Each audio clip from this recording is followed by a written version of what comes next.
Hello, everyone. For those who don't know me, I'm Kat. I'm a wife, a homeschool mom, and an avid reader. It is time to do my January TBR. So let me be one of the first to tell you Happy New Year.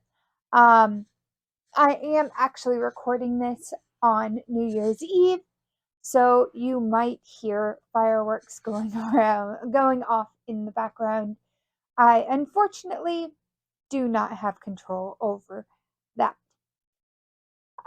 This year, I have a few focuses that I'm working on. Um, I have three book clubs that I am looking forward to participating in throughout the year.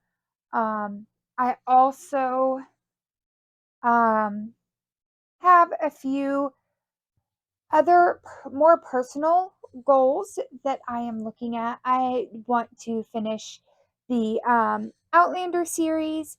I want to work on some other series I have in progress, along with reading like all of the available Cosmere books.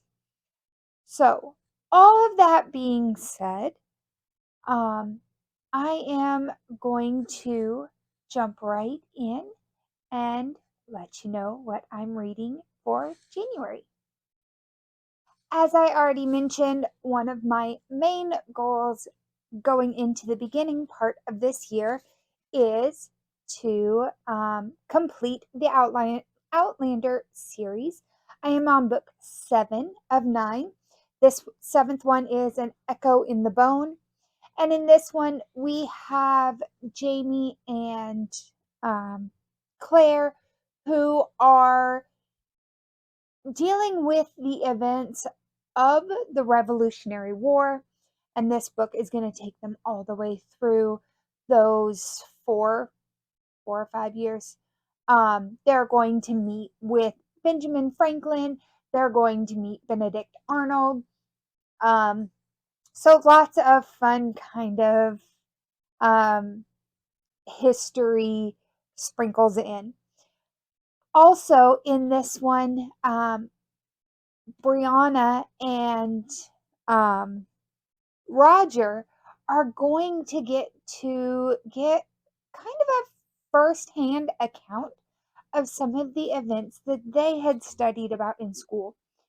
Um, them both being big history people, this is going to be kind of a fun thing to see as they go through um, Claire's letters to them.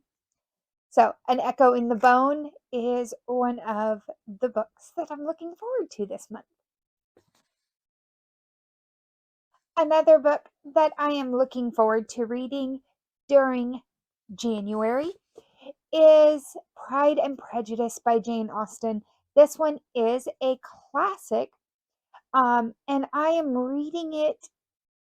pre reading it now for my classes that will start um, this coming school year. I am teaching Brit Lit this year. I'm a little bit intimidated, um, and especially by this one. I have tried to read some Jane Austen in the past and haven't gotten very far into it. I think it was Sense and Sensibility that I tried the last time and did not really enjoy it. And so, that being said, I don't feel that I can truly do a British literature class for high schoolers without having Jane Austen in it. Her writing impacts the the especially the female authors who come after her. And so we will do Jane Austen, although I may sneak this one in during the summer so that we don't have to do a whole lot with it, especially if I don't enjoy it very much. But Jane Austen's Pride and Prejudice, in this one we have Elizabeth Bennet and Fitzwilliam Darcy, who many of us have an idea of this story. They are going to misjudge each other and then challenge and change each other's kind of point of views as they um, go through meeting and their engagement and the things that happen in their lives throughout the events of this book. The one book that I am most excited for this year, especially this month and for 2024, is Brandon Sanderson's Defiant. This is part of the Skyward series. This is book 4. This series, we are following Spensa and her team and my sister. I got this for my sister um, for our book flood, and she told me that it was amazing. I haven't really read too much into this one. I just know it's continuing the events where we left Spensa after Cytonic. Um, because I don't want to know too much with this, but I do know Doom Slug and the other slugs play a big role in this one. My sister actually highlighted for the first time in a book when she read this one. She's like, stupid slugs. So I am really excited to read this one. And I think that this might be my first read of the year, but we will see how I'm feeling when I start January's books. Another book that I am looking forward to reading during the month of January is Grey Sister. In this one, when I started the first book, which was Red Sister, I really was excited for this series. The premise of it just really called to me. And this is part or was part of the Backlist Book Club's end of the year series that they read. Um, and so I was really drawn into it at first, but when I continued reading it, I kind of lost the passion for it. Um, I don't know if I had the wrong expectations going in or what, but this one is continuing to follow Sister Nona of the Mercy, the Covenant of Sweet Mercy. She has been training and is trying to decide what um, what order she's going to dedicate herself to. Um, and regardless of which one she follows, the synopsis tells us that there will be blood. The next book I'm going to talk about, I actually do not have a copy right now um, because I haven't gone to the library. This is going to be Backlist Book Club's um, January, February pick. They do one book for a 2-month period. And this book is set in the world of Red Sister, but is in a different area, following different characters. And the book is The Girl and the Stars. This is the first book in the Book of the Ice series. And I'm just going to read what Storygraph has on this because I feel that their description is what's drawing me in the most and drawing me in a way that I couldn't describe it and do it justice. In the ice east of Black Rock, there is a hole into which broken children are thrown. Yaz's people call it the pit of the missing, and now it is drawing her in as has always known it would. To resist the cold, to endure the months of night when even the air itself begins to freeze, requires a special breed. Variation is dangerous, difference is fatal, and Yaz is not the same. Yaz's difference tears her from the only life she has ever known, away from her family, from the boy she thought she would spend her days with, and has to carve out a new path for herself in a world whose existence she never suspected, a world full of difference and mystery and danger. Yaz learns that Abeth is older and stranger than she has ever imagined. She learns that her weaknesses are another kind of strength, and that the cruel arithmetic of survival that has always governed her people can be challenged. So, this is one that I am looking forward to reading. Uh, I may be making a mistake with doing Gray Sister and this one at the same time, but if I start to get thrown off a little bit, I will go on ahead and pause in one series and continue the other, um, just so that I don't confuse myself too much in these two worlds. Another book that I am looking forward to reading during January is Icebreaker by Hannah Grace. This is a new to me author, um, and I have seen um, seen this title several times on Instagram and through YouTube, other booktubers talking about it.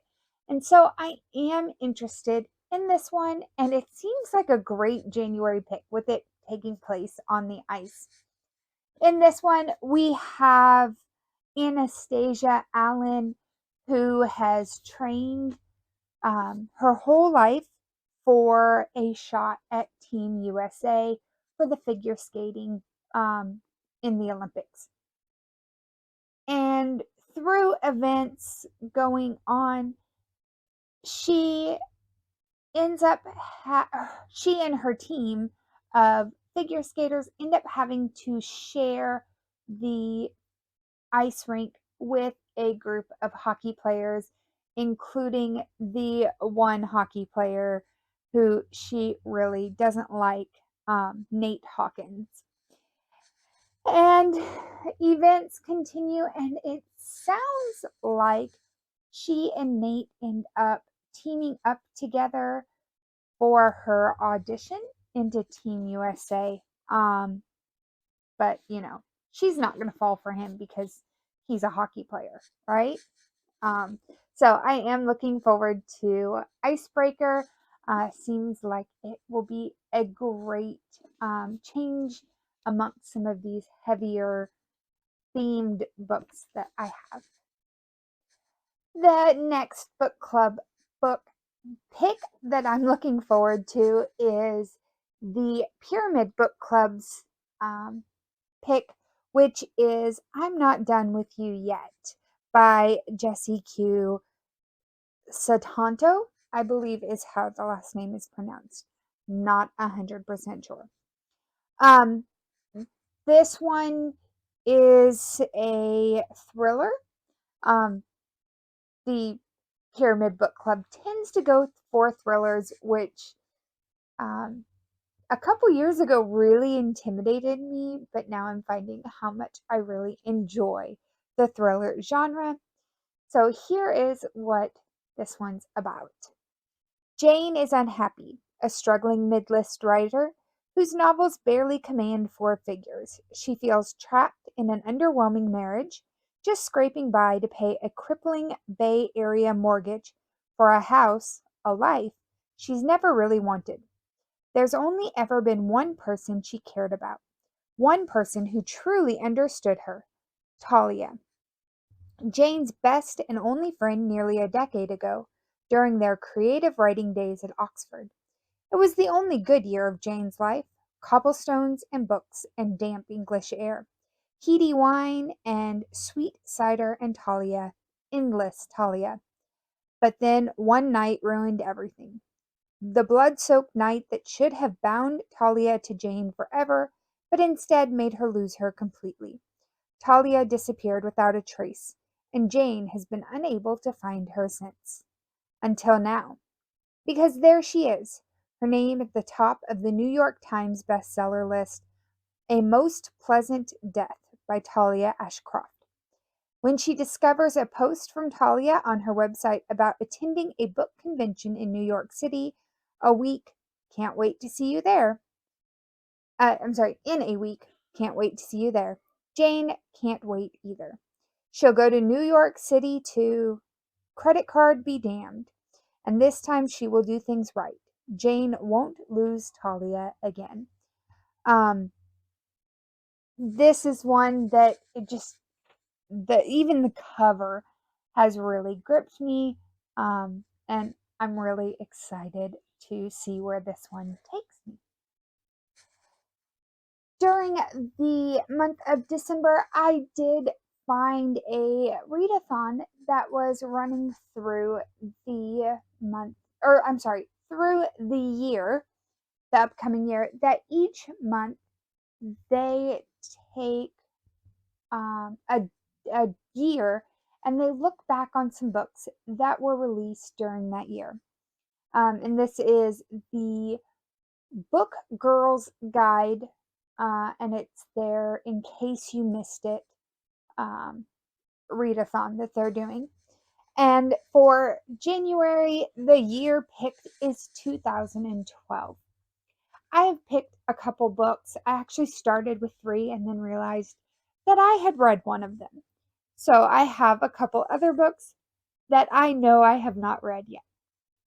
A lot of the books in 2012 I did read, but I didn't track my reading the same way that I do now, just because I was a bleary eyed new mom with a toddler who did not sleep through the night. So I got lots of reading done in the middle of the night. The first book that I picked for 2012 is Before I Met You by Lisa Jewell. I love Lisa Jewell's writing.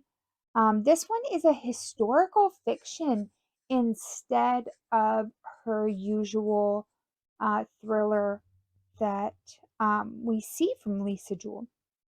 So this one says it's the Jazz Age in London, a passionate and forbidden interracial romance, and the unbreakable bond between a bright young woman and her eccentric grandmother come together brilliantly in this gem of a novel. So after her grandmother's death, after her grandmother Arlette's death, Betty is finally ready to begin her life. She has forfeited university, parties, boyfriends, summer jobs, all the usual preoccupations of a woman her age, in order to care for Arlette in their dilapidated, albeit charming home on the English island of Guernsey.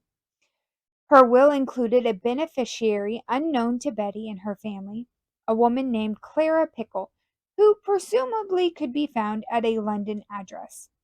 Now having landed on a rather shabby street corner in 90s Soho, Betty is determined to find the mysterious Clara. She's ready for whatever life has to throw her way, or so she thinks. In 1920s Bohemian London, Arlette de la Mare is starting her new life in a time of post-war change. Beautiful and charismatic, she is soon drawn into the hedonistic world of the bright young people. But 2 years after her arrival in London, tragedy strikes, and she flees back to her childhood home and remains there for the rest of her life. As Betty navigates the ups and downs of city life and begins working as a nanny for a rock star tabloid magnate, her search for Clara leads her to a man, a stranger to Betty, but someone who meant the world to her grandmother. Will the secrets of Arlette's past help Betty find her own way to happiness in the present? So, this is one of those that is a dual timeline. We're following Betty in the 90s and we're following her grandmother Arlette in the 1920s. I love these books that are multi generational timelines and tend to gravitate toward them, especially when there's some sort of secret involved. And then the other one I picked is also a World War One. I believe it's World War One. I'm waiting for it to load. Um, yeah, World War One novel, and the title is The Girl You Left Behind. And this one is by Jojo Moyes, who most of us know for Me Before You. This one says Paris, World War One. Sophie must keep her family safe while her adored husband fights on the front. When their town falls to the Germans, Sophie is forced to serve them every evening at her hotel. From the moment the new commandant sets eyes on Sophie's portrait, painted by her artist husband, a dangerous obsession is born. Almost a century later in London, Sophie's portrait hangs in the home of Liv Houston, a wedding gift from her young husband before his sudden death. After a chance encounter reveals the portrait's true worth, a battle begins over its troubled history, and Liv's world is turned upside down all over again. So, this one, again, we're looking at those dual timelines, and I just really enjoy that. Will I read both of these during the month of January? I'm not sure, but I did want to give myself a couple of options in case if I liked one more than the other or was drawn more to one than the other. Again, both of these are historical fictions, which take me a little bit longer to go through, but that won't be a problem.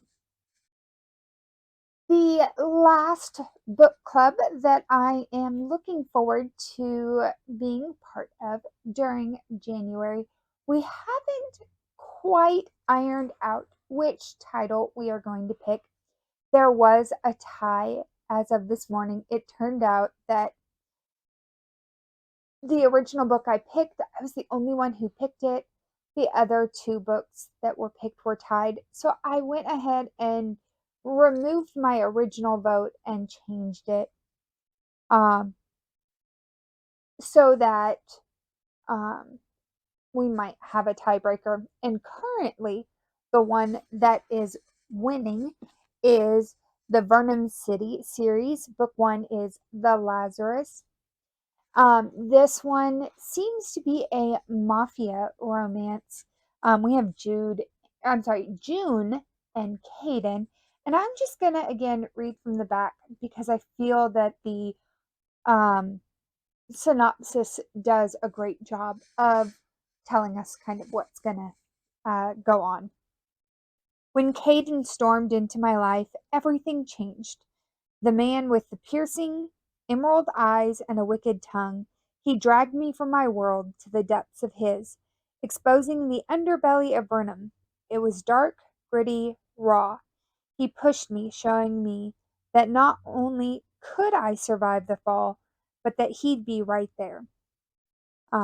Waiting in the darkness, my villain wants the heads of those dear to me, the heads of the city's biggest heroes. My masked vigilante wants everything I have to give, past, present, and future. We all have to make choices that define us, and Caden wants me to choose him. And then Caden's kind of point of view. When she walked by with a spine of steel and eyes like dangerous waters, I was drawn to the woman who held her tongue so tightly for others, the gatekeeper of something I desperately needed. I had to test her loyalty, push her to the edge to show her how strong she really is. I wanted to break her down and rebuild her into my own creation, my little witch, my sweetest obsession. I would offer her everything, and in return, I needed every piece of her. If she didn't, it would be taken. It was easy to fall for her, and it's going to make everything so much harder when I slaughter her heroes. This is part of one, or this is one of the titles that I received in an Enchanted Fandom box, and we are working our way through reading a lot of these um, just based on votes. So 1 month we'll vote on a past one, and then the next month we will read the one that we get in the mail. So January, I'm hoping that we do Vernon City series. Otherwise, I will probably have to sit sit January out because I do not have the other book. I don't know if I've just misplaced it or what happened. So I'm really hoping it's Vernon City instead of Heartless by Jean Showalter. And so here we are, the 6 physical books, along with 4 books that I do not currently have a copy of, that I am looking forward to reading during the month of January. If I'm being completely honest, will I read all 10 of these books during January? Maybe, but probably not. Um, if I can get at least 6 of them, I will be very happy with my reading goals. And the ones that I kind of focus on will be based more importantly on my personal reading goals, and what I want to accomplish this year with my reading, more than the just the act of reading whatever book comes up next on my list. So 10 books. We'll see how January goes. Let me know in the comments if there is any book that you are looking forward to reading, and also if there are any 2013 releases that you think I should read coming up. Let me know in the comments, and I will see if that kind of helps me pick February's book for the Book Girls Guide. But that's all I have for this time, and I'll see you guys next time. Bye.